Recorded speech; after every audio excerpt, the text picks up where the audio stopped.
Nyemerera ngusuze kandi nguhe ikaze, nyemerera kandi dufate iminota mike tujyane muri Pakistan ku meza y'ibiganiro yahuriweho Iran na Leta Zunze Ubumwe za Amerika. Turebera hamwe ibyavuye ku meza y'ibiganiro. Abatuye isi, yaba njyewe yaba wowe, twese dutegereje kumva izi nkuru ziri kuvugwa kuri uyu mugabane wacu w'isi. Minisitiri wa Pakistan wari uri muri bino biganiro yashimiye na Leta Zunze Ubumwe za Amerika uburyo bakiriwe ku meza y'ibiganiro. Nubwo ibiganiro ntacyo byagezeho mu by'ukuri, ariko umuhuza yari yakoze ibishoboka. Gusa icyatangajwe n'uruhande rwa Amerika ni uko iyi ngari inkuru mbi kuri Iran kuruta uko yaba inkuru mbi kuri Leta Zunze Ubumwe za Amerika ndetse n'abayituye. Amerika iti ibyo twifuzaga ndetse n'ibyo twiteguye kubafasha byari bisobanutse rwose, ariko ngo Iran yahisemo kutemera ibyo yasabwaga na Leta Zunze Ubumwe za Amerika na Donald Trump.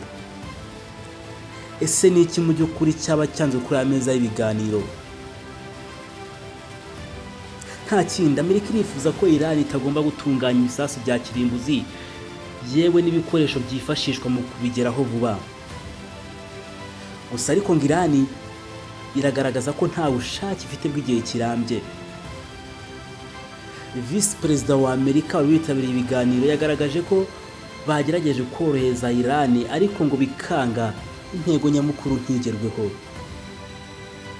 Ubwo Vice Perezida wa Amerika yabazwaga n'umunyamakuru niyo mu masaha 21 y'ibiganiro baba bavuganye na Perezida Trump, yewe n'ibyo bavuganye, yasubije umunyamakuru ati yego twavuganye rwose. Yego ntabwo nasobanura umubare mu by'ukuri twavuganye cyangwa se inshuro twavuganye, ariko twavuganye. Yavuze ko kandi bavuganye n'abandi nka Peter yewe n'itsinda ryose ryita ku mutekano w'igihugu, agaragaza ko bakoze itumanaho rikomeye n'itsinda ryose ryagombaga kugira aho rihurira n'ibi biganiro. Ubusabe bwa nyuma bwa Amerika ngo ni ukumvikana na Iran, yewe Iran nayo nahayo ngo yemera ibyo Amerika isaba ikabasha kubyumva, kuko ngo nibwo busabe bwa nyuma bwa Amerika ndetse ni nabwo busabe bwa nyuma bwa Donald Trump.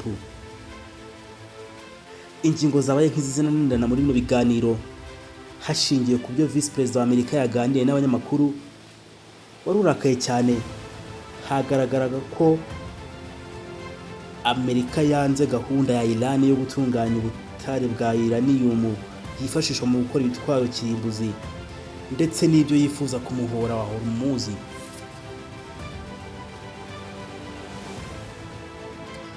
Mu ngingo 10 Iran isaba Leta Zunze Ubumwe za Amerika izo Perezida Trump akomeyeho ni ibijyanye no kuba umuhora wa Hormuz wagengwa na Iran. Yewe Amerika yo ntiyifuza ko Iran yatunganya ibitwaro kirimbuzi.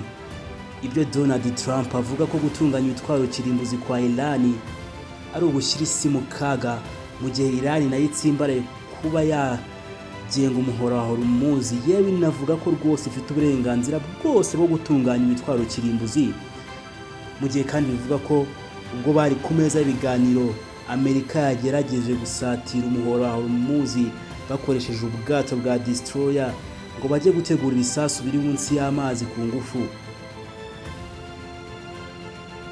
Ariko biravugwa ko ubwato bwa Amerika bwasatiraga icyo gice bakiriye ubutumwa baburira ku byombo bubasaba gusubira inyuma, ngo bitaba ibyo uko baje ntibabashe gusubirayo.